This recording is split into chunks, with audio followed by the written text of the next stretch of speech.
नमस्कार। डेफोडिल की online classes में आप लोगों का एक बार फिर से हार्दिक स्वागत है। मैं सुखदेव खिलेरी। हम लोग पढ़ रहे थे भारत का भूगोल। इसके अंदर हम लोग पढ़ रहे हैं भारत की जलवायु, और जलवायु के अंतर्गत हम लोगों ने पढ़ा था मानसून के बारे में, मानसून की उत्पत्ति के सिद्धांत, मानसून का भारत में आगमन कहाँ कहाँ का पहुंचता है, वो हम लोग पढ़ चुके थे।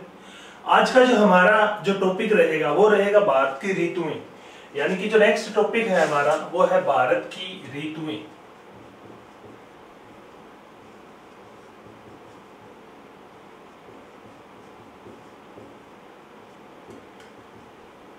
सबसे इंपॉर्टेंट टॉपिक है ये है भारत की ऋतुएं।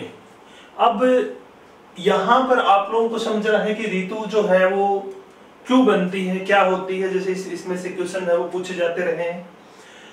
ऋतुएं अभी हाल ही में पीछे सीटेट में पिछली बार जो एक क्वेश्चन आया था कि ऋतुएं बनने का कारण क्या है, या हम कहें कि ऋतु क्यों बनती है, तो उसका ऑप्शन जो था, अगर मैं क्वेश्चन बताऊं आप लोगों को, ऋतुएं क्यों बनती है, क्यों बनती है,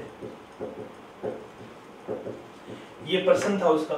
उसके ऑप्शन में था पृथ्वी के घूर्णन या परिभ्रमण के कारण। दूसरा ऑप्शन था पृथ्वी के परिभ्रमण और झुकाव के कारण। तीसरा इसमें ऑप्शन जो था वो था पृथ्वी के परिक्रमण और झुकाव के कारण। चौथा इसका जो ऑप्शन था वो था पृथ्वी के परिक्रमण के कारण। ओनली परिक्रमण के कारण, या परिक्रमण प्लस झुकाव के कारण, या ओनली परिभ्रमण के कारण, या परिभ्रमण प्लस झुकाव के कारण। ये जो चार कारण है उसमें दिए गए थे कि पृथ्वी पर, या हमारे जो पृथ्वी है, धरातल है, इसके ऊपर ऋतुएं बनती क्यों है। जैसे हम लोग देखते हैं सर्दी है, अब जैसे मानसून ऋतु चल रही है, वर्षा ऋतु चल रही है, कुछ टाइम सितंबर के बाद में वर्षा ऋतु समाप्त हो जाती है। फिर एक दौर ऐसा आता है शरद ऋतु, ना सर्दी ना ज्यादा गर्मी, दीपावली के आसपास का टाइम होता है जिसको हम लोग गुलाबी सर्दी बोलते हैं। उसके बाद दिसंबर में सर्दी शुरू हो जाती है। उसके बाद में फिर ना सर्दी ना गर्मी, मार्च फरवरी मार्च का जो टाइम होता है, फिर अप्रैल के बाद फिर गर्मी स्टार्ट हो जाती है। तो ये ऐसे क्यों होता है कि कुछ महीने गर्मी, कुछ महीने सर्दी, कुछ महीने बीच का मौसम, ऐसा होता क्यों है? इसकी हम अगर बात करें तो इसके कुछ कारण होते हैं कि ऋतुएं बनने के कारणों में हम लोग यहाँ पर पढ़ते हैं कि क्या कारण है। क्या पृथ्वी के घूर्णन के कारण ऋतुएं बनती है? क्या पृथ्वी के घूर्णन और इसके झुकाव के कारण ऋतुएं बनती है? क्या पृथ्वी के परिक्रमण के कारण ऋतुएं बनती है? तो यहाँ पर ये चीज हमें समझनी पड़ेगी। हालांकि इस क्वेश्चन का जो उत्तर था वो ये था, पृथ्वी के परिक्रमण प्लस झुकाव के कारण ऋतुएं बनती है। अब यहाँ पर हमें समझना पड़ेगा कि परिक्रमा क्या होती है और झुकाव क्या होता है और किस प्रकार से ऋतुएं बनती है। तो थोड़ा सा मैं यहाँ पर आपको बताऊंगा कि परिक्रमण परिभ्रमण ये पृथ्वी की गतियां होती है। यहां पर हमें समझना है कि पृथ्वी की जो गतियां है वो दो प्रकार की होती है। पृथ्वी की गतियां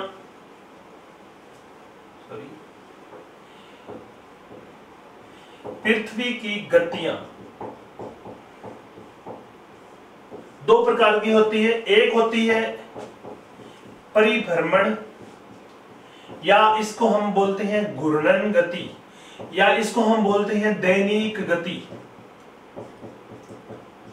दूसरी जो गति होती है वो होती है परिक्रमण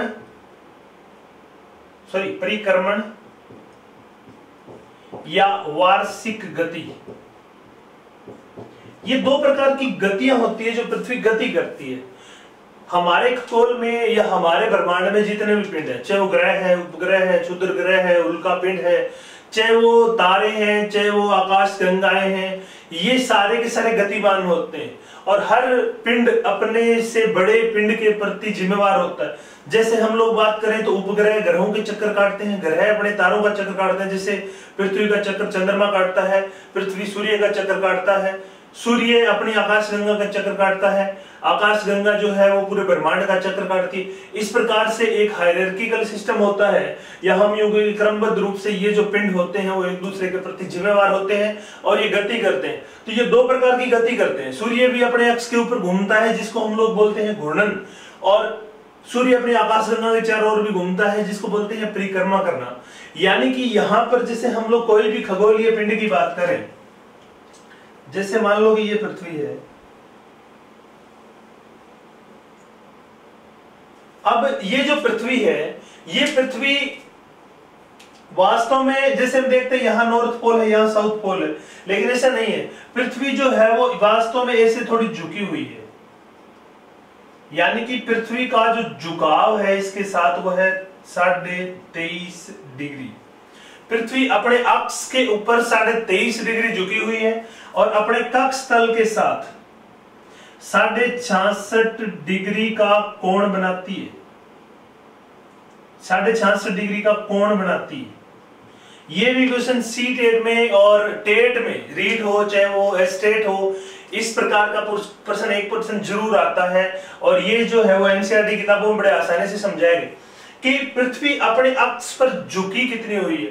तो इसका जो झुकाव है वो है 23.5 डिग्री। पृथ्वी का अपने अक्ष पर झुकाव 23.5। पृथ्वी का कक्ष तल के साथ कोण, कक्ष तल के साथ कोण, कोण जो बनता है वो कितना बनता है? 66.5 डिग्री का बनता है। इसको हम लोग क्या बोलते हैं? इसको बोलते हैं कोण। और इसको हम लोग क्या बोलते हैं? इसको हम बोलते हैं झुकाव। ये जो पृथ्वी का जो झुकाव है इस प्रकार से, जो हम लोग जो उत्तरी दक्षिण ध्रुव मानते हैं वो ये मानते हैं, लेकिन वास्तव में पृथ्वी इस प्रकार से झुकी हुई है। अब जो पृथ्वी है वो दो प्रकार की गतियां करती है। तो झुकी हुई होने के कारण जब ये गति करती है तो इसके कारण ऋतु बनती है, यानी कि इसका जो गति करने का जो सिस्टम है वो ये है, इस प्रकार से। पृथ्वी अपने अक्ष के ऊपर अपनी, इसको हम बोलते थे ये दूरी है जैसे पृथ्वी की, इस दूरी के ऊपर इस प्रकार से गति करती है, पश्चिम से पूर्व की ओर घूर्णन करती है, जिसको हम लोग घूर्णन कर रहे थे या परिभ्रमण कर रहे थे। परिभ्रमण का मतलब अपने ही चारों ओर घूमना या घूर्णन करना, इसको तो घूर्णन कहते हैं। एक पृथ्वी खुद जो है वो सूर्य के चारों ओर चक्कर काटती है। जैसे हम लोग मान ले कि ये जैसे यहां पर सूर्य है, सूर्य के चारों ओर भी जो पृथ्वी है वो चक्कर काटती है इस प्रकार से, इस प्रकार से, इस प्रकार से। इसको किसी दूसरे के चारों ओर चक्कर काटना या किसी पिंड के चारों ओर चक्कर काटने को क्या कहते हैं? परिक्रमा करना, इसकी परिक्रमा करना। तो वो परिक्रमा जो पृथ्वी करती है वो लगभग 1 साल का समय होता है, 365 दिन 5 घंटे 48 मिनट इस प्रकार से। और ये जो अपने अक्ष के ऊपर घूमती है वो 23 घंटे 56 मिनट और 4 सेकंड का जैसे समय होता है, लगभग 24 घंटे का। इसलिए इसको हम क्या बोलते हैं? दैनिक गति। कि जो पृथ्वी घूर्णन करती है वो एक दिन में कर जाती है, इसलिए इसको हम बोलते हैं दैनिक गति। और पृथ्वी जो परिक्रमा करती है सूर्य की वो 1 साल में करती है, इसलिए इसको हम क्या बोलते हैं? वार्षिक गति बोलते हैं। 1 वर्ष लेता है। तो पृथ्वी का एक जो साल है वो तो 365 दिन का है, एक लीप वर्ष 366 का होता है, जैसे 5 घंटे 48 मिनट फालतू होते हैं। और पृथ्वी का एक दिन जो है वो लगभग 24 घंटे का, क्योंकि ये अपने अक्ष के ऊपर घूर्णन करने में 24 घंटे का टाइम लेती है और सूर्य की परिक्रमा करने में 1 साल का टाइम लेती है। तो ये 2 प्रकार की गति होती है, घूर्णन या परिभ्रमण का मतलब अपने अक्ष के ऊपर घूमना पश्चिम से पूर्व की ओर, परिक्रमा मतलब सूर्य की परिक्रमा करना पश्चिम से पूर्व की ओर। अब ये दोनों जो गतियां हैं, दैनिक और वार्षिक गति, इसके कारण दिन रात बनते हैं और ऋतुएं बनती है। अब आपको दोनों चीजें यहां पे क्लियर करनी है कि दिन रात किस गति के कारण बनते हैं, ऋतुएं किस गति के कारण बनती है। तो जो दिन और रात बनते हैं वो बनते हैं पृथ्वी के घूर्णन के कारण। पृथ्वी जो घूर्णन करती है उसके कारण दिन और रात बनते हैं। यानी कि इसका अभिप्राय यह है कि पृथ्वी जो झुकी हुई है, इस झुकी हुई अवस्था में जब ये गति करती है, ये जैसे सूर्य है, अब सूर्य की किरणें जो है वो 12 घंटे पृथ्वी के इस भाग में पड़ेगी, तो इस भाग में क्या हो जाएगा? दिन हो जाएगा। और इस भाग में नहीं पड़ेगी तो यहां पर क्या हो जाएगी? रात हो जाएगी। 24 घंटे का टाइम लेती, तो 12 घंटे के बाद में ये वाला भाग यहां आ जाता है और ये वाला भाग यहां आ जाता है, तो फिर रात की जगह क्या हो जाता है? यहाँ पे दिन हो जाता है और ये दिन वाला भाग यहां चला जाता है, तो यहां पर क्या हो जाती है? रात हो जाती है। तो इसलिए दिन और रात जो बनते हैं वो पृथ्वी की परिभ्रमण या घूर्णन गति के कारण बनते हैं। लेकिन अब यहां पर एक और इंपॉर्टेंट क्वेश्चन बनता है कि दिन और रात का बनना, दिन रात का बनना तो घूर्णन पर निर्भर करता है, घूर्णन पर निर्भर करता है। लेकिन ये तो घूर्णन पर कि दिन रात क्यों बनते, साधारण सा क्वेश्चन है, आपको पूछा जाए कि दिन रात क्यों बनते हैं, तो घूर्णन के कारण बनते हैं। लेकिन दिन और रात की अवधि कितनी होगी, कितने घंटे का दिन होगा, कितने घंटे की रात होगी। अब यहां पे दूसरा प्रश्न बन रहा है, दिन और रात की अवधि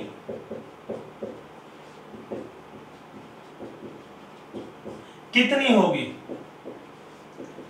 यह किस पर निर्भर करता है, यह किस पर निर्भर करता है। यह दूसरा क्वेश्चन यहां पर बन रहा है, इंपॉर्टेंट क्वेश्चन, कि दिन और रात की अवधि किस कारण होती है, तो वो घूर्णन के कारण नहीं होती, ये आपको ध्यान रखना है। अब यहां पे दूसरी चीज मैं आपको समझा रहा हूं कि दिन तो बन गया, रात बन गया, लेकिन जैसे हम लोग पढ़ते हैं कि भूमध्य रेखा है, जैसे ये अगर हम पृथ्वी के संदर्भ में जैसे बात करें तो ये जैसे भूमध्य रेखा है, इसको बोलते हैं विषुवत या भूमध्य रेखा। झुकाव के हिसाब से बात करें तो इस प्रकार से तिरछी होती है। भूमध्य रेखा के ऊपर सारा साल ही 12 घंटे का दिन और 12 घंटे की रात होती है, क्योंकि भूमध्य रेखा पर सूर्य किरणें लगभग सारा साल ही सीधी पड़ती है, लगभग। लेकिन ये जो ध्रुव है, यहां की अगर हम लोग बात करें, जैसे ये है और जैसे ये है, यहां पर क्या होता है, वास्तव में तो ये उत्तरी ध्रुव यहां पर है, उत्तरी ध्रुव सॉरी, और यहां पर दक्षिणी ध्रुव है, नॉर्थ पोल और साउथ पोल। अब ये उत्तरी ध्रुव और ये जैसे दक्षिणी ध्रुव है, तो होता क्या है कि ध्रुवों पर 6 महीने का दिन और 6 महीने की रात होती है। इसका मतलब यह है कि भूमध्य रेखा से हम लोग जैसे जैसे दूर जाते हैं, भूमध्य रेखा से जैसे जैसे हम लोग उत्तर की ओर या दक्षिण की ओर जाते हैं, या हम लोग ध्रुवों की ओर जाते हैं, तो दिन और रात की अवधि में अंतर आना शुरू हो जाता है। इसका मतलब यह है कि ध्रुवों पर, भूमध्य रेखा से ध्रुवों की ओर जाने पर दिन और रात की अवधि में अंतर आना शुरू हो जाता है, या लंबाई बढ़नी शुरू हो जाती है। उसका कारण क्या होता है कि जब सूर्य की स्थिति, अब सूर्य की स्थिति जो है वो 6 महीने उत्तरी गोलार्ध में होती है, 6 महीने दक्षिणी गोलार्ध में होती है, यानी कि 6 महीने ये कर्क रेखा तक चला जाता है और फिर 6 महीने मकर रेखा तक चला जाता है। अब सूर्य जब उत्तरी गोलार्ध में होता है, जैसे अब है 21 मार्च के बाद में सूर्य उत्तरी गोलार्ध में होता है 23 सितंबर तक। उस टाइम पे क्या होता है, 21 मार्च से 23 सितंबर तक का जो टाइम है, उस टाइम पे यानी कि मार्च के बाद में सूर्य जैसे उत्तरी गोलार्ध में होता है, तो उत्तरी ध्रुव के ऊपर यानी कि इस क्षेत्र में जो सूर्य किरणें हैं वो सीधी पड़ती है यहां तक। उसके कारण क्या है, यहां तक, उसके कारण उत्तरी ध्रुव जो है यहां पर 6 महीने का दिन हो जाता है। उत्तरी ध्रुव पर क्या हो जाता है, 6 महीने का दिन हो जाता है, यहां पर दिन, और यहां पर सूर्य की किरणें नहीं पहुंच पाती इस दक्षिणी ध्रुव पर, यानी कि इस क्षेत्र में नहीं पहुंच पाती, यहां पर क्या हो जाती है, रात हो जाती है, और इस क्षेत्र में दिन हो जाता है। जैसे ही सूर्य की स्थिति विपरीत होती है, यानी कि पृथ्वी भ्रमण करके और यहां पहुंचती है, हम जैसे कहते हैं कि भाई सूर्य अब यहां हो गया, अब सूर्य की स्थिति जैसे ही यहां होती है, दूसरी साइड होती है, तो फिर सूर्य की किरणें इस प्रकार से पड़ती है। उसके कारण क्या होता है कि यहां पर किरणें नहीं पहुंच पाती, यानी कि सूर्य जब दक्षिणी गोलार्ध में होता है, दक्षिणी गोलार्ध में होता है, अब ये उत्तरी गोलार्ध में है, उत्तर गोलार्ध में है तो उत्तरी ध्रुव के पर दिन है और दक्षिणी ध्रुव पर रात है। जब सूर्य दक्षिणी गोलार्ध में होता है तो उस टाइम पे दक्षिणी ध्रुव के ऊपर दिन हो जाता है और यहां पे रात हो जाती है, 6 महीने का दिन और 6 महीने की रात। यानी कि सूर्य दक्षिणी गोलार्ध में तो दक्षिणी ध्रुव पर 6 महीने का दिन और उत्तरी ध्रुव के पर 6 महीने की रात। यानी कि हम लोग पढ़ते हैं 22 दिसंबर को सूर्य मकर रेखा पर होता है, 22 दिसंबर भारत की सबसे लंबी रात होती है और सबसे छोटा दिन होता है। जब सूर्य 21 जून को कर्क रेखा पर होता है तो उस टाइम पे भारत में सबसे लंबा दिन और सबसे रात छोटी होती है। तो सूर्य की स्थिति के ऊपर निर्भर करता है दिन और रात। सूर्य जैसे जैसे उत्तरी गोलार्ध में जाता है तो उत्तरी गोलार्ध में दिन लंबे होने शुरू हो जाते हैं, रातें छोटी होनी शुरू हो जाती है। सूर्य जैसे दक्षिण गोलार्ध में जाता है तो उत्तरी गोलार्ध में रातें लंबी और दिन छोटे होने शुरू हो जाते हैं। तो दिन और रात की जो अवधि है वो किस पर निर्भर करती है? वो परिक्रमण गति और पृथ्वी की झुकाव के ऊपर निर्भर करती है। यानी कि ये जो झुकाव है पृथ्वी का 23.5 डिग्री, इसके ऊपर भी दिन और रात की जो अवधि है वो डिपेंड करती है। तो दिन और रात की अवधि जो है वो कितनी होगी, ये किस बात पर निर्भर करता है? यह पृथ्वी की परिक्रमण गति और झुकाव पर निर्भर करता है।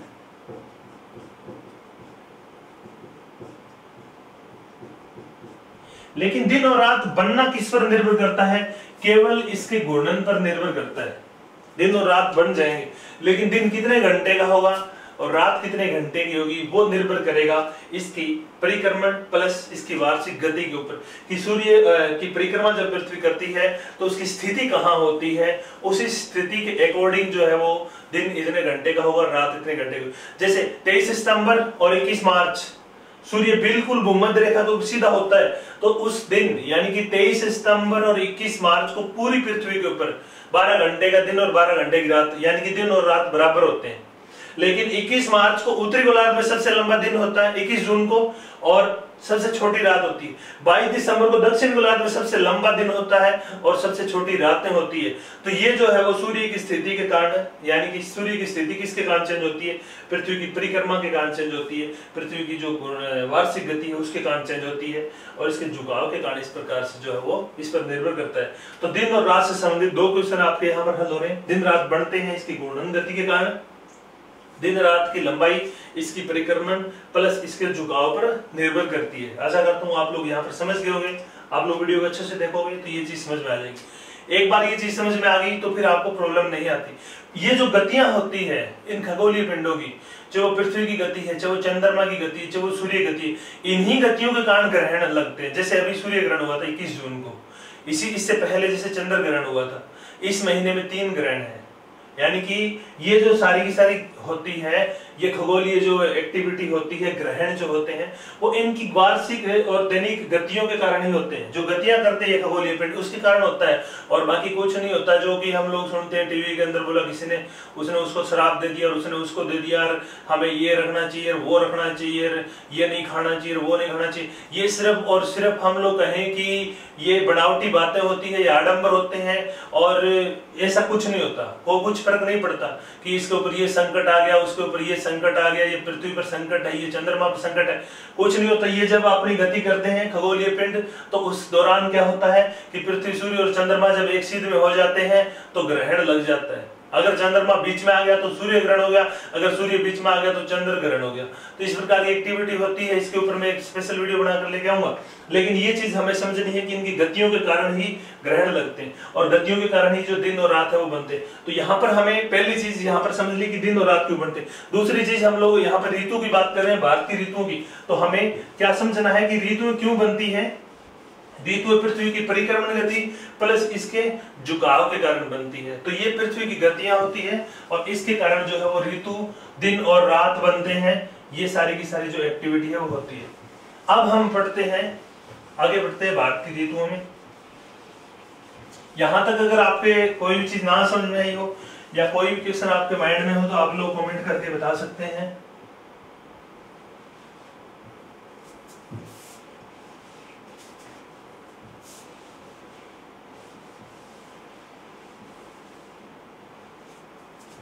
अब भारत की ऋतु हम लोग डिसाइड करते हैं कि इस प्रकार पृथ्वी की परिक्रमा और इसकी पृथ्वी के झुकाव के कारण जो ऋतुएं बनती है, उसमें भारत में कितनी ऋतुएं पाई जाती है।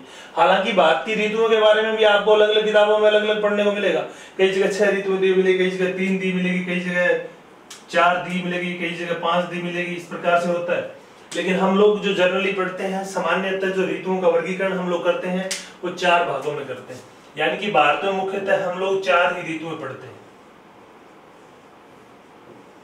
नंबर 1 होती है ग्रीष्म ऋतु,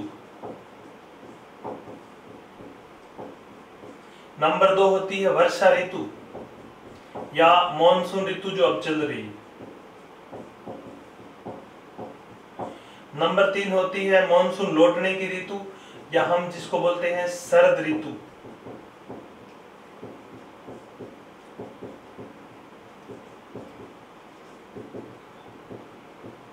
और नंबर 4 होती है शीत ऋतु। बाद में हम लोग ये 4 ही प्रकार की ऋतु पढ़ेंगे मुख्यतः। सबसे पहले हम बात करते हैं कि ग्रीष्म ऋतु का दौर कब से कब, या ग्रीष्म ऋतु का जो टाइम है वो कितना होता है, उसकी हम लोग पढ़ें। तो भारत में जो ग्रीष्म ऋतु हम लोग मानते हैं सामान्यतः, वो मानते हैं 15 मार्च से 15 जून, या हम यूं कहेंगे मध्य मार्च से लेकर के मध्य जून का जो टाइम होता है वो क्या होता है, ग्रीष्म ऋतु का होता है।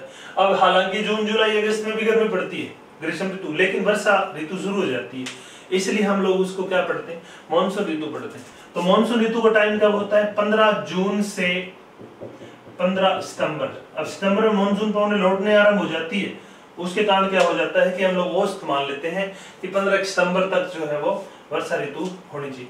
इसके बाद में क्या होता है कि सितंबर में 23 सितंबर को सूर्य भूमध्य रेखा को पार कर जाता है, और जैसे भूमध्य रेखा को पार करता है तो उसके साथ ही क्या होता है, उत्तर भारत में खास करके जो है वो मौसम सर्द होना शुरू हो जाता है, या गर्मी कम होनी शुरू हो जाती है, तापमान कम होना शुरू हो जाता है, और उसके साथ ही जो ना ज्यादा सर्दी ना ज्यादा गर्मी वाला जो दौर है वो शुरू हो जाता है, उसको बोलते हैं शरद ऋतु।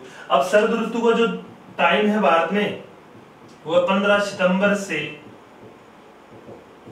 15 दिसंबर तक का। दिसंबर में फिर जाकर के सर्दी शुरू हो जाती है। 15 दिसंबर से 15 मार्च तक का जो टाइम है उसको हम बोलते हैं शीत ऋतु। इस प्रकार से भारत में हम लोग मुख्यतः 4 ही ऋतुएं मानते हैं।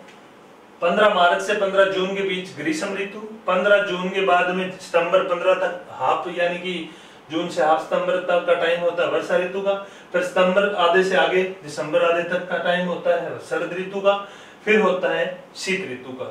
शीत ऋतु वास्तव में जो है वो दिसंबर जनवरी फरवरी ही होती है, 3-1 महीने ही भारत में सर्दी पड़ती है, और शीत ऋतु केवल उत्तरी भारत में होती है, दक्षिण भारत में नहीं होती। ये चीज भी हमें समझनी है।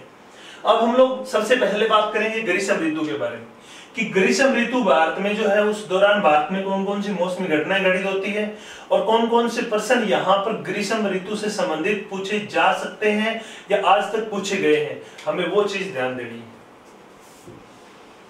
तो पहली जो ऋतु है वो हम पढ़ेंगे ग्रीष्म ऋतु, जो कि सूर्य के उत्तरायण होने से साथ ही शुरू हो जाती है, यानी कि जैसे ही सूर्य भूमध्य रेखा को पार करके उत्तरी गोलार्ध में प्रवेश करता है, जैसे ये भूमध्य रेखा है,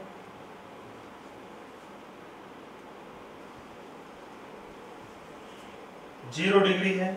अब इस 0 डिग्री पर सूर्य की स्थिति जो होती है, इसकी जो सूर्य की स्थिति 0 डिग्री पर होती है वो होती है 21 मार्च। 21 मार्च के बाद में सूर्य जो है वो उत्तरी गोलार्ध में जाना शुरू हो जाता है। फिर 21 जून को सूर्य की स्थिति होती है कर्क रेखा पर, फिर जो है वो 23 सितंबर को ये वापिस भूमध्य रेखा पर होता है, फिर 22 दिसंबर को यह है 22 दिसंबर को यह मकर रेखा पर होता है। ये मकर रेखा है, ये कर्क रेखा है। तो सूर्य जैसे ही 21 मार्च के बाद में उत्तरी गोलार्ध में जाता है, यानी कि मार्च में सूर्य जो है वो उत्तरी गोलार्ध में आ जाता है, तो मार्च के अंत तक जो है वो सूर्य भारत के दक्षिणी हिस्से में, फिर अप्रैल, फिर मई, जून, यानी कि सूर्य की जो स्थिति है भारत के संदर्भ में हम अगर बात करें तो वो इस प्रकार से आगे बढ़ती है।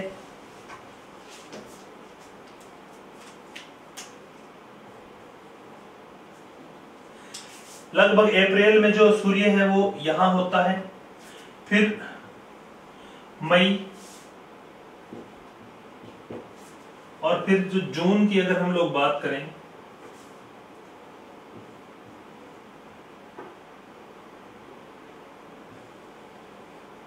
मार्च, अप्रैल, मई और जून, इस प्रकार से जो सूर्य है उसकी स्थिति जो है वो आगे बढ़ती है। मार्च के बाद में अप्रैल में दक्षिण भारत, फिर और दक्षिण भारत की ओर ऊपर उत्तर की ओर बढ़ जाता है मई और जून। जून में जो सूर्य की स्थिति है वो लगभग मध्य भारत में होती है, यानी कि कर्क रेखा के ऊपर होती है। तो जैसे जैसे सूर्य मार्च के बाद में अप्रैल, मई, जून में आगे बढ़ता है, इसके साथ साथ ही क्या होता है कि भारत में गर्मी बढ़नी शुरू हो जाती है, यानी कि 21 मार्च के बाद में गर्मी का जो दौर है वो स्टार्ट हो जाता है। और जैसे ही भारत में गर्मी बढ़नी शुरू होती है तो कुछ मौसमी घटनाएं घटित होती है जो कि हमारे लिए यहाँ पर इंपॉर्टेंट है। सबसे महत्वपूर्ण जो फैक्ट है यहाँ पर वो है एक स्थानीय पवन। अब हम लोगों ने पढ़ा था कि पवनें जो है वो 3 प्रकार की होती है। एक होती है स्थायी पवन। स्थायी पवनें आगे 3 प्रकार की होती है, व्यापारिक पवनें, पश्चिमी पवनें और ध्रुवीय पवनें। एक होती है अस्थायी पवन। अस्थायी पवनें भी आगे 3 प्रकार की होती है, मानसून पवनें, स्थल समीर और जल समीर, घाटी समीर और पर्वत समीर। एक होती है अस्थायी पवनें, स्थानीय पवनें। स्थानीय पवनें जो है वो अलग अलग क्षेत्रों में, अलग अलग देशों में, अलग अलग महाद्वीपों में बहती है। जैसे भारत की एक स्थानीय पवन है, मोस्ट इंपोर्टेंट है, जिसका नाम है लू। उत्तर पश्चिमी भारत में खास करके एक पवन जो है वो उत्तर पश्चिम की ओर से आती है, इसका नाम है लू। भारत की स्थानीय जो पवन है जो ग्रीष्म ऋतु में खास करके अप्रैल मई के महीनों में उत्तर पश्चिमी भारत में बहती है, इसका नाम है लू।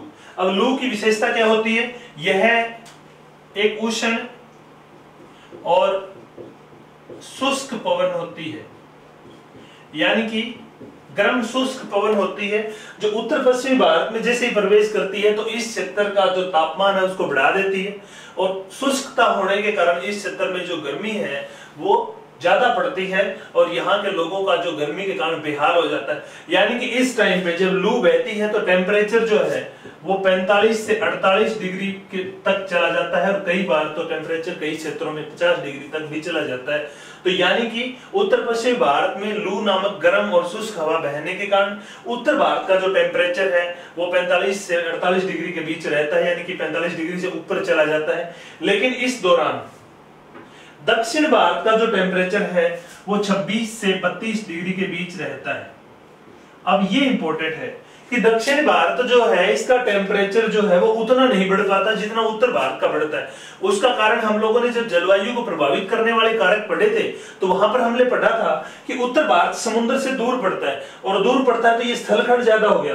अब स्थलखंड जो है वो क्या होता है कि दिन में जैसे ही सूर्य की किरणें पड़ती है तो ज्यादा तप जाता है, उसके कारण उसका टेम्परेचर ज्यादा हो जाता है, और रात को जैसे ही सूर्य की किरणें पड़नी बंद होती है तो ये ठंडा हो जाता है, तो इसका जो तापांतर है वो ज्यादा पाया जाता है। तो उत्तर भारत में समुद्र का प्रभाव ना होने के कारण यहाँ का टेम्परेचर ज्यादा हो जाता है। लेकिन दक्षिण भारत जो है, कर्क रेखा के दक्षिण का जो हिस्सा है, यह पश्चिम में अरब सागर, पूर्व में बंगाल की खाड़ी और दक्षिण में हिंद महासागर से घिरा होने के कारण इस क्षेत्र में क्या होता है कि इस क्षेत्र का जो तापमान है वो बैलेंस रहता है, या हम यूं कहें कि इस क्षेत्र का जो तापमान है उसमें ज्यादा अंतर नहीं आता, ज्यादा उतार चढ़ाव देखने को नहीं मिलता। यहाँ पे शीत ऋतु में भी तापमान 20-22 डिग्री 25 डिग्री रहता है, और ग्रीष्म ऋतु में भी जो तापमान है वो 5-6 डिग्री का अंतर इस क्षेत्र में चला जाता है समुद्र के किनारे। तो जैसे हम लोग केरल में बात करें, केरल का समुद्री किनारे जो क्षेत्र 1-2 डिग्री का 3 डिग्री का मैक्सिमम अंतर आता है गर्मी और सर्दी के बीच, ज्यादा अंतर नहीं आता। तो यानी कि दक्षिण भारत का जो टेम्परेचर है वो इतना ही रहता है 26 से 32 डिग्री के आसपास, लेकिन उत्तर भारत का जो टेम्परेचर है वो कई बार 48 से 50 डिग्री तक भी चला जाता है, हाई टेम्परेचर रहता है। उसका कारण होता है लू। एक लू नामक हवा चलती है उत्तर पश्चिम भारत में। तो ये आपको पूछा जा सकता है लू किस क्षेत्र में बहती है? लू उत्तर पश्चिमी भारत में बहती है। इस क्षेत्र में ज्यादा प्रभाव डालती है ये जो क्षेत्र है उत्तर पश्चिमी भारत, इस क्षेत्र में ज्यादा प्रभाव डालती है लू। तो इस प्रकार से ये लू का प्रभाव होता है। ग्रीष्म काल की हम अगर बात करें तो यहाँ हम लोग जो है वो पढ़ रहे हैं ग्रीष्म ऋतु, और ग्रीष्म ऋतु के अंदर भारत में होने वाली कुछ प्रमुख मौसमी घटनाओं के बारे में हम लोग जो है वो पढ़ रहे हैं। इसके बाद में हम लोग पढ़ते हैं कि ग्रीष्म काल में, यानी कि जो गर्मी होती है उस टाइम पे जैसे ही सूर्य उत्तरायण होता है, उत्तरी गोलार्ध में होता है, तो सूर्य के उत्तरायण होने के कारण क्या है कि जैसे समुद्र के ऊपर से सूर्य की किरणें सीधी पड़ती है अप्रैल मई जून, उसके कारण समुद्र का जो जल का है इसका भी तापमान 1 से 2 डिग्री जो है वो बढ़ जाता है, और समुद्र के तापमान का 1-2 डिग्री बढ़ना बहुत बड़ी बात होती है। उसके कारण क्या होता है कि जल गर्म होता है, गर्म होकर के हवाएं यहाँ से ऊपर उठती है, यहाँ पे वाष्पीकरण ज्यादा होता है, आर्द्रता बढ़ जाती है। और जैसे ही वाष्पीकरण यानी कि आर्द्रता बढ़ जाती है, हवा का तापमान और आर्द्रता बढ़ने के कारण इस क्षेत्र में क्या है, हवा ऊपर उठ करके संवहन होना शुरू हो जाता है और उसके कारण जो है वो यहाँ पर दूसरे क्षेत्रों से जैसे हवा नीचे आती है तो भंवर बनने शुरू होते हैं। तो इसके कारण अरब सागर और बंगाल की खाड़ी में चक्रवात बनने आरंभ हो जाते हैं। यानी कि जैसे ये बंगाल की खाड़ी है, सॉरी ये अरब सागर है, दक्षिणी अरब सागर और दक्षिणी बंगाल की खाड़ी में, जहां हम कहें हिंद महासागर में, इस टाइम पे चक्रवात बनने शुरू हो जाते हैं। और ये चक्रवात जो है जिनको हम बोलते हैं उष्ण कटिबंधीय चक्रवात, उष्ण कटिबंधीय चक्रवात।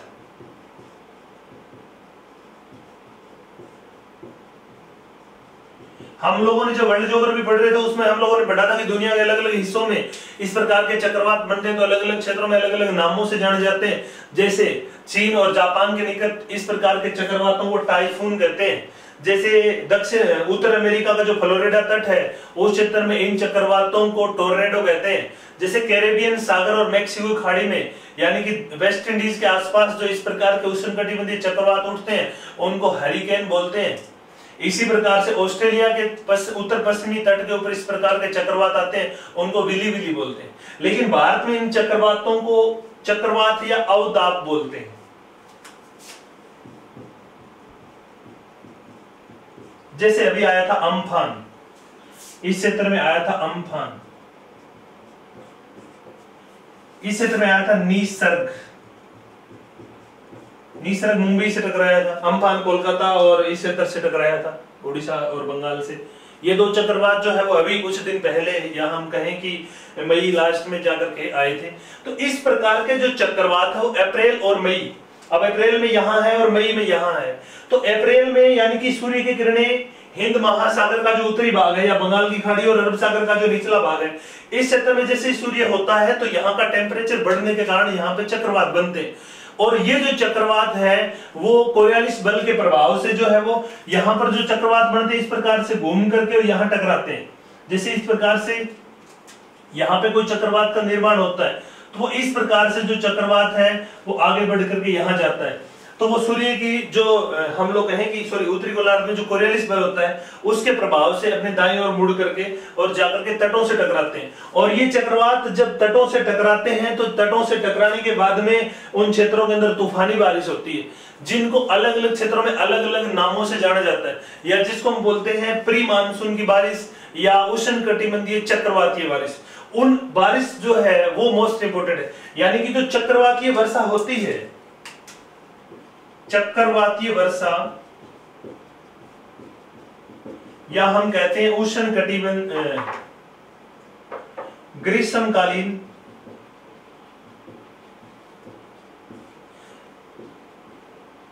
चक्रवातीय प्री मानसूनी वर्षा जो होती है,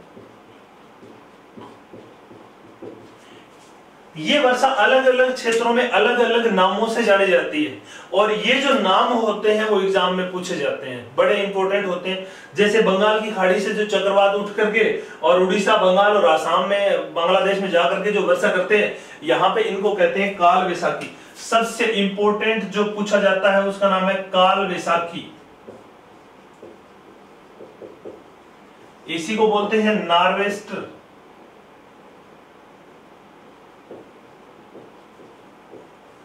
काल वैसाखी या नॉर्वेस्टर।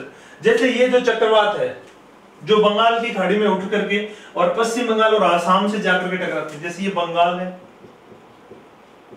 और ये आसाम है।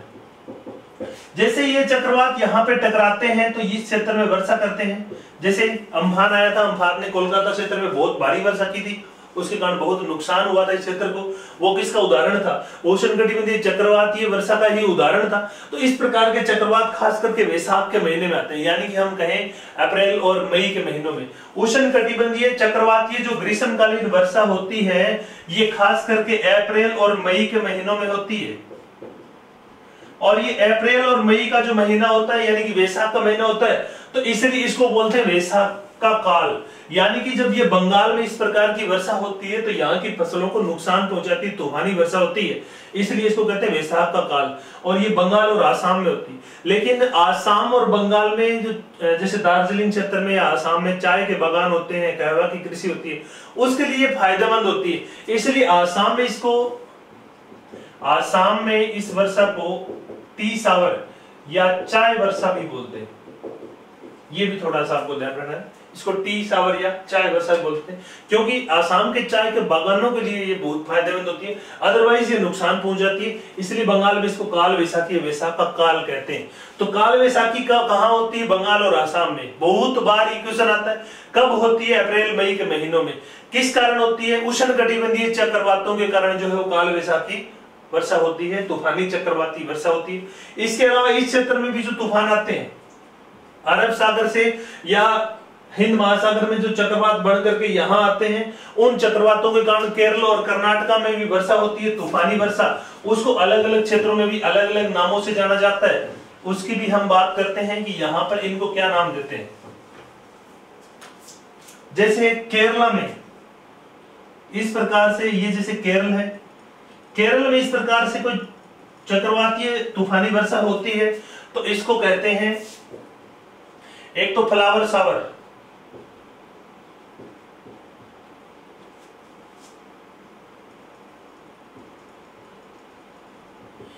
फूलों वाली वर्षा,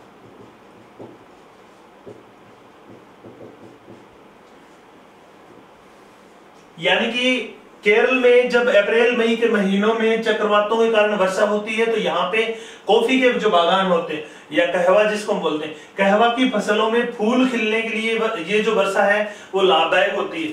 इसलिए इसको क्या कहते हैं? फ्लावर सावर कहते हैं। फ्लावर सावर कहाँ होती है? केरला में। और यहीं पर होती है मैंगो सावर, आम्र वर्षा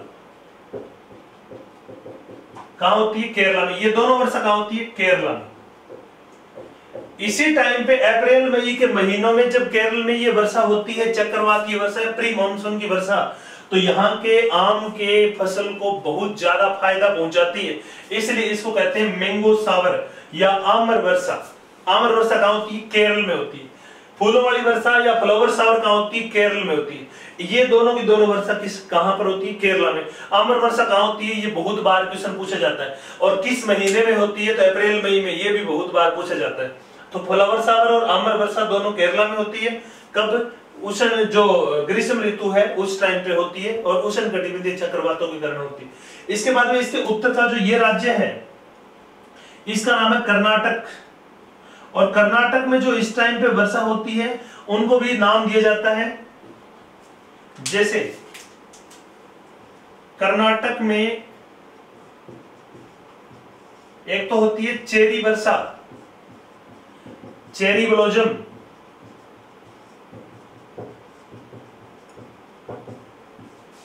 एक होती है कॉफी वर्षा, कॉफी सावर। ये कहां होती है? ये कर्नाटक में होती है। यानी कि जब अप्रैल मई के महीनों में कर्नाटक में ये वर्षा होती है चक्रवात के कारण, तो चेरी की जो फसल होती है उसको बहुत ज्यादा लाभ पहुंचाती है। इसके लिए इसको नाम देते हैं चेरी ब्लॉसम। क्वेश्चन यूं पूछा जाता है चेरी ब्लॉसम कहां होती है? केरल, कर्नाटक, तमिलनाडु या आसाम? तो ये कहां होती है? कर्नाटक में। इसी प्रकार से कॉफी वर्षा, कॉफी यानी कि कहवा वर्षा भी बोल देते हैं इसको। कॉफी के बागान के लिए, कॉफी की फसलों के लिए यह बहुत ज्यादा लाभदायक होती है, इसलिए इसको कॉफी वर्षा कहते हैं। हालांकि ये जो फ्लावर सावर है ये भी इसी से जुड़ी हुई है, कॉफी वर्षा से। यहाँ पे कॉफी के फूलों को खिलने में लाभदायक होने के कारण इसको क्या नाम दे दिया? फ्लावर सावर या फूलों वाली वर्षा। और इसी को कर्नाटका वाले लोगों ने क्या नाम दे दिया? कॉफी वर्षा का नाम दे दिया। तो ये भी क्या है? इसके स्थानीय नाम है। तो इस प्रकार हमें ध्यान रखना है कि ग्रीष्म ऋतु में भारत में कुछ मौसमी घटनाएं घटित होती है। ग्रीष्म ऋतु भारत में 15 मार्च से 15 जून तक मानी जाती है। इसके कारण गर्मी ज्यादा पड़ती है, इसलिए उत्तर पश्चिमी भारत में लू नामक स्थानीय हवा बहती है। लेकिन दक्षिणी और उत्तर पूर्वी भारत में इस प्रकार की जो गर्मी के कारण चक्रवातीय वर्षाएं होती है, जैसे काल वैसाखी या नार्वेस्ट आसाम में होती है। ये वैशाख के महीने में नुकसान पहुंचाती है, इसलिए इसको वैशाख का काल कहते हैं। ठीक इसी प्रकार से केरला में जो होती है तो इसको फ्लावर सावर और मैंगो सावर के नाम से जाना जाता है। कर्नाटक में इसको चेरी ब्लोसम और कॉफी सावर के नाम से जाना जाता है।